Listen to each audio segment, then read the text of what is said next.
And we're back. Stupid is as stupid does, and boy are we getting stupid today. I figured we'd seen enough relatively modern stupidity for a little while, so today we're gonna throw it back. There is nothing better than cheap 70s and 80s stupidity, because back then there was nothing to reference. No retro, goofy, self-aware parodies. This was all in full throttle dumb, and it's perfect. Mwah. Hello horror heads, and welcome back to the scariest channel on YouTube, Top 5 Scary Videos. I'm your horror host, Keegan Hughes, and today we're counting down 5 more of the dumbest horror movie plots that make no sense. Part 3. Before we get started, make sure to give this video a big thumbs up and subscribe for more horror hilarity. Now, I know I'm still in some hot water after the Sharknado fiasco from last time, so I'll make sure to avoid copious sequel references. Perfect. Let's get started. Kicking us off at number 5, we've got Sharknado 4, The Fourth Awakens. In this 2016 made-for-TV sci-fi disaster movie. No, I'm kidding. I'm kidding, guys. Don't crucify me. Or do. I don't care. Go nuts. Okay, on to the real number 5. Coming in at number 5, we've got Night of the Bloody Apes. This is the English version of the Mexican horror film known as The Horrible Man-Beast, also known as Horror and Sex, also known as Gomar, the Human Gorilla.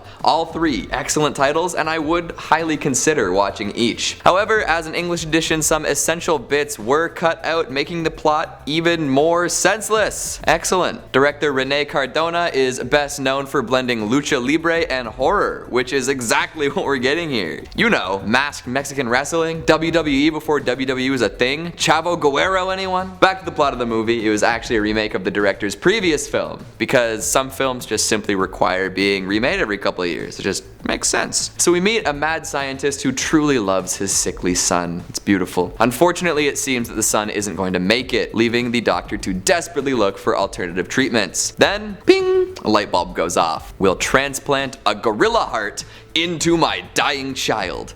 Yes, the procedure is a success, saving the boy's life. However, it also turns him into a monstrous ape-like creature who proceeds to head off on an assault and murder spree before being taken down by a luchadora. Also, the doctor wants to re-perform the transplant and put a human heart back in. Although, like I said before, the English version snips a lot of luchadora content, making it even harder to follow. I love it though. Why does giving someone a gorilla heart work? Where did the gorilla heart come from? Why does it cause such insane changes both physically and mentally? How did they get real open heart surgery footage into this film? There's real open heart surgery footage. Questions for folks more clever than I. But in the end, Night of the Bloody Apes, or whatever you want to call it, is a bunch of wrestling, gore, and nudity stitched together to the best of the director's abilities. And it's wonderful. Next flick. Coming in at number 4, Dead and Breakfast. The first time I read the title, I didn't say it out loud, I read it like written down. I didn't fully get the pun. Like I was looking at it like dead and breakfast, like you're dead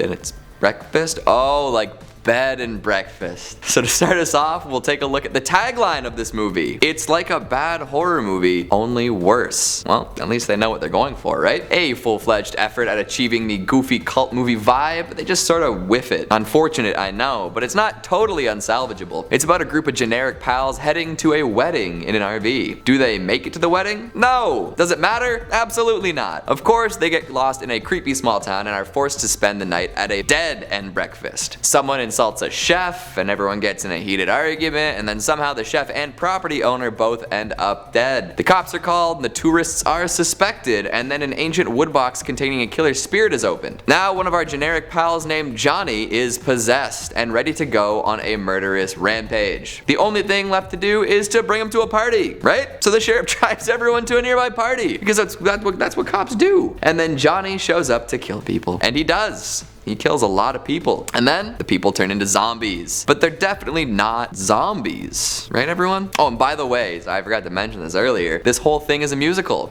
Backwater zombie musical. Sounds fun, to be honest. Everything's narrated by a country-style song singer. And then the zombies line dance. In the end, Dead and Breakfast falls short of a lovable romp that it hoped to be, but hey, not everyone can pull off an Evil Dead. Coming in at number 3, Night Trap. Yeah, okay. Yeah, alright, get it out. This isn't technically a movie, but damn if it doesn't feel like a lot of the other dreck I've talked about, alright? Plus, it was shot with a budget of $1.5 million on 35mm film. Full motion video, of course it counts. Don't have an aneurysm. This beautiful piece of machinery was shot like a sitcom for a VHS-based console that never came to fruition. Eventually, it was ported to the Sega CD and caused the world's biggest stink over video game violence. It was even brought up as a major piece of evidence at a Senate committee concerning video game violence. Holy smokes. Times were much simpler then, you see. Pulling our focus back to the plot, we see the world through the eyes of a member of the SCAT team. Yeah, the Special Control Attack Team, or the Sega Control Attack Team. Either way, we're dealing with SCAT.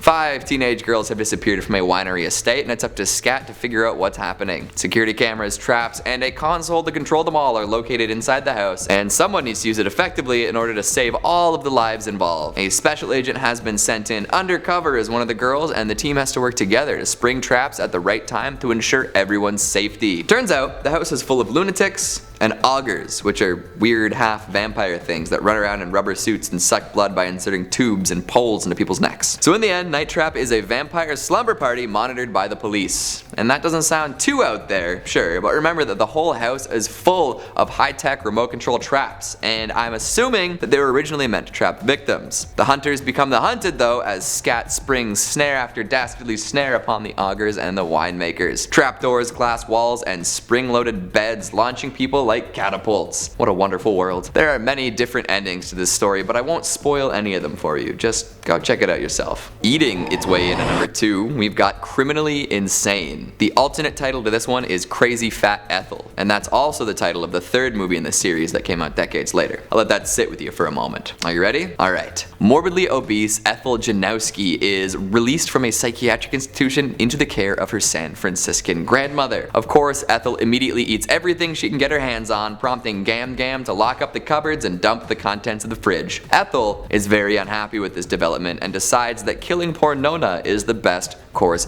of action. She throws her corpse in a locked bedroom and orders more food over the phone. Nothing works up an appetite like a good murder, eh? When the delivery boy shows up with the food, Ethel has no money to pay for it. Whatever should she do? Nah, she kills him. Soon after, her prostitute sister shows up and complains about the smell and proceeds to lay about the house. Then her ex-boyfriend slash pimp shows up and convinces her that she needs a good beating every once in a while. So now we've got Ethel living with her sister and a pimp, both of whom are wondering about the smell and doing absolutely nothing about it. Ethel's doctor shows up for a precautionary checkup and gets murked by a candlestick holder, just like Clue. A few days later, a detective visits, investigating the missing delivery boy. He leaves without learning much, somehow. Then, in rapid succession, Ethel kills her sister, then the pimp, and then sleeps with his body. A mannequin busting, graveyard dancing montage occurs, and then she kills a drunken John and tries to dump all the bodies in the ocean. Finding too many bystanders by the water, she heads home with a trunk full of corpses. A curious neighbor finds a severed hand near the car and promptly calls the police. Mr. Useless Detective shows back up, only to find Ethel eating her abuela's arm like a gosh darn cob of corn. Every single plot point in this movie exists solely to let us see more of Ethel eating or bathing in blood. That's it. Thank you to the producer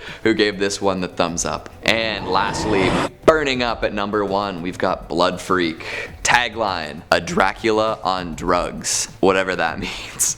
Don't tell me you're not curious. I'm still trying to figure out if this movie is pro or anti-marijuana. Something tells me we'll never know for sure. Herschel, a Vietnam veteran, is riding his bike down the highway and stumbles upon a young religious girl named Angel. Angel? The subtlety in some of these movies is mind-blowing. So he heads back to Angel's place and meets her sister, Anne, who is a pot-smoking drug addict. When offered some of the laughing leaf, he declines, obviously under the good influence of Angel. Later, when cleaning the pool, Anne offers him a spicy cigarette, which he graciously accepts. This causes him to become immediately addicted to the devil's lettuce. Right away. Reefer madness is no joke, folks. Herschel then gets a job at the turkey farm and eats experimental turkey to score some more kush. I can't believe I ate the whole thing. There's something wrong with the meat, and he has a seizure. So what do the turkey scientists do? Do they call the ambulance? Do they, check if he's alive? No, they dispose of his body. But he's not really dead, is he? Nope, he wakes up as a turkey-headed man with a thirst for blood. Not just any blood though.